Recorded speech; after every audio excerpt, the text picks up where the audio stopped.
ஒரு கணவன் மனைவியை கட்டி அணைப்பது ஒரு விதமான அன்பு. அதே கரங்கள் அவளை அடிக்க உயர்ந்தால் அதுவே ஆயுதமாக மாறும். இந்த கொடூரமான உண்மையை உணர்த்துவதற்கு முன் புனிதா தனது வாழ்க்கையில் ராஜன் என்ற வசீகரமான பொய்யை நம்பி இருந்தாள். அரசு ஆசிரியை புனிதா.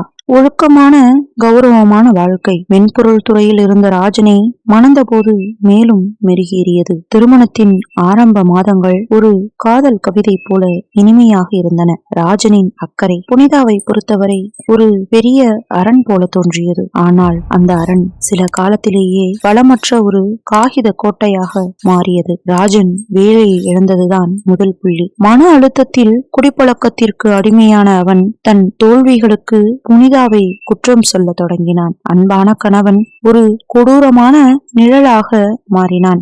ராஜனின் ஆயுதம் அவனுடைய கைகளும் வார்த்தைகளும் மட்டுமல்ல, புனிதாவின் பணமும் தான்.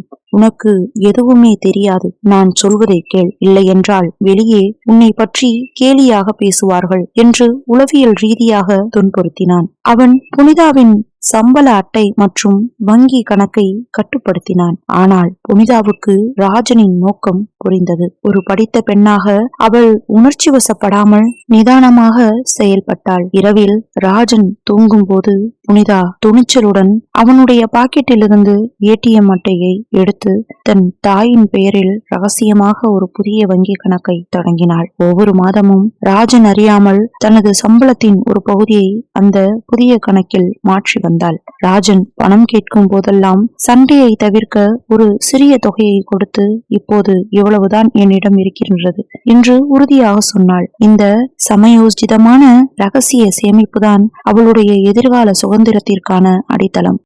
ராஜனின் வக்கிரம் ஒரு நாள் உச்சத்தை தொட்டது. பெரிய கடன் தொகையை புனிதாவிடம் கேட்டபோது புனிதா மறுத்துவிட ராஜன் கட்டுப்பாட்டை இழந்தான். அவன் கொடூரமாக அவளை தாக்கினான். அவள் உடம்பில் ஏற்பட்ட காயங்கள் ஆழமானவையாக இருந்தன. இரத்த காயங்களுடன் அவள் தரையில் சுருண்டு கிடக்க ராஜன் அதை பற்றி கவலையே இல்லாமல் வீட்டின் பிரதான கதவை பூட்டிவிட்டு வெளியேறினான். அந்த வலியிலும் அச்சத்திலும் அவள் கண்ணீர் சிந்தவில்லை. இம்முறை அவள் மனதில் ஒரு தெளிவு பிறந்தது.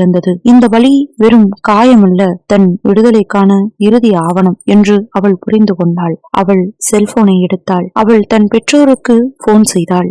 மணிமாறனும் கண்மணியும் அதிர்ச்சியுடன் விரைந்து வந்து கதவை உடைத்து புனிதாவை மீட்டனர். காயங்களுக்கு சிகிச்சை எடுத்துக்கொண்ட புனிதா ஓய்வெடுக்க மறுத்தாள். நான் பாதிக்கப்பட்டவள் அல்ல என்ற புனிதா மறுநாளே தன் தந்தையின் உதவியுடன் மாவட்ட சமூக நல அலுவலகம் சென்றாள். அங்கு குடும்ப வன்முறையிலிருந்து பெண்களை பாதுகாக்கும் சட்டம் 2005 கீழ் ஒரு பாதுகாப்பு அதிகாரியிடம் இலவசமாக சட்ட உதவியை கோரினாள். உடல் காயங்களுக்கான மருத்துவ சான்றிதழ்கள், ராஜனின் மிரட்டல் செய்திகள் மற்றும் அவள் நிரூபித்த நிதி பங்களிப்பு தொடர்ச்சி ஆகியவற்றை ஆதாரமாக கொண்டு புனிதா உடனடியாக ராஜனுக்கு எதிராக குற்றவியல் நடுவர் நீதிமன்றத்தில் மனு தாக்கல் செய்தாள். நீதிமன்றம் புனிதாவின் நிலைமையின் தீவிரத்தை புரிந்து கொண்டு உடனடியாக இடைக்கால பாதுகாப்பு ஆணையை வழங்கியது. இந்த ஆணை ராஜனின் வன்முறை கரங்களுக்கு சங்கிலி போட்டது. சில விதிமுறைகளையும் விதித்தது. ராஜன் புனிதாவையோ அல்லது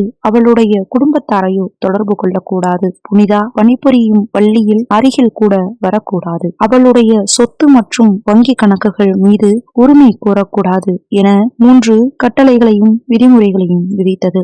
பாதுகாப்பு ஆணை பிறப்பிக்கப்பட்ட செய்தி அறிந்த ராஜன் ஆத்திரத்தில் சீறிக்கொண்டு மாமனார் வீட்டிற்கு வந்தான். வாசலில் நின்று வழக்கமான அதிகாரத்துடன் புனிதாவை மிரட்டினான். புனிதா பயமின்றி வெளியே வந்தாள். அவள் கையில் இருந்தது கண்ணீர் அல்ல, நீதிமன்ற ஆணை. ராஜனின் முகத்தில் வீசி அடித்தாள். அந்த பாதுகாப்பு ஆணையை அவன் கையில் எடுத்து பார்த்தான். இனி நான் உன் அடிமை இல்லை ராஜன், நீ ஒருபோதும் என்னை நெருங்கவே முடியாது. நீ இந்த சட்டத்தை மீறினால் உனக்கான தண்டனை கடுமையாக இருக்கும். உன் அதிகார வரம்பை இந்த ஆணை நிறுத்தியாயிற்று. நீ செய்த ஒவ்வொரு வன்முறைக்கும் சட்டப்படி பதிலளிக்க நான் தயார். ஒழுங்காக இங்கிருந்து வெளியேறு என்று புனிதாவும் கூற சட்டத்தின் பலத்தால் தன் அதிகாரத்தின் எல்லை தடுக்கப்படுவதை உணர்ந்த ராஜன் ஆத்திரத்துடன் தோல்வியடைந்து திரும்பிச் சென்றான். புனிதா ஒரு நாள் கூட தன் வேலையை நிறுத்தவில்லை. அவளுடைய ரகசிய சேமிப்பும் தொடர்ச்சியான ஆசிரிய பணியும் அவளுடைய தன்னம்பிக்கை மீட்டெடுத்தன. அவளுடைய போராட்டம் அவளுடைய தனிப்பட்ட வெற்றி மட்டுமல்ல, சுதந்திரத்தை இழந்த மறுக்கும் ஒவ்வொரு பெண்ணுக்கும் ஒரு உதாரணம். இதோட இந்த கதை முடியுது. இதுல புனிதா எடுத்த முடிவு சரியானதாங்கிறத கமெண்ட் பாக்ஸ்ல சொல்லிட்டு போங்க. இந்த கதை உங்களுக்கு பிடிச்சிருந்தா சப்ஸ்கிரைப் பண்ணுங்க, ஷேர் பண்ணுங்க, லைக் பண்ணுங்க. அப்படி பக்கத்துல இருக்கிற பெல் ஐக்கானையும் கிளிக் பண்ணுங்க. அப்பதான் நான் சொல்ற கதைகள் உங்களுக்கு உடனுக்குடன் வந்து சேரும். See you in next video.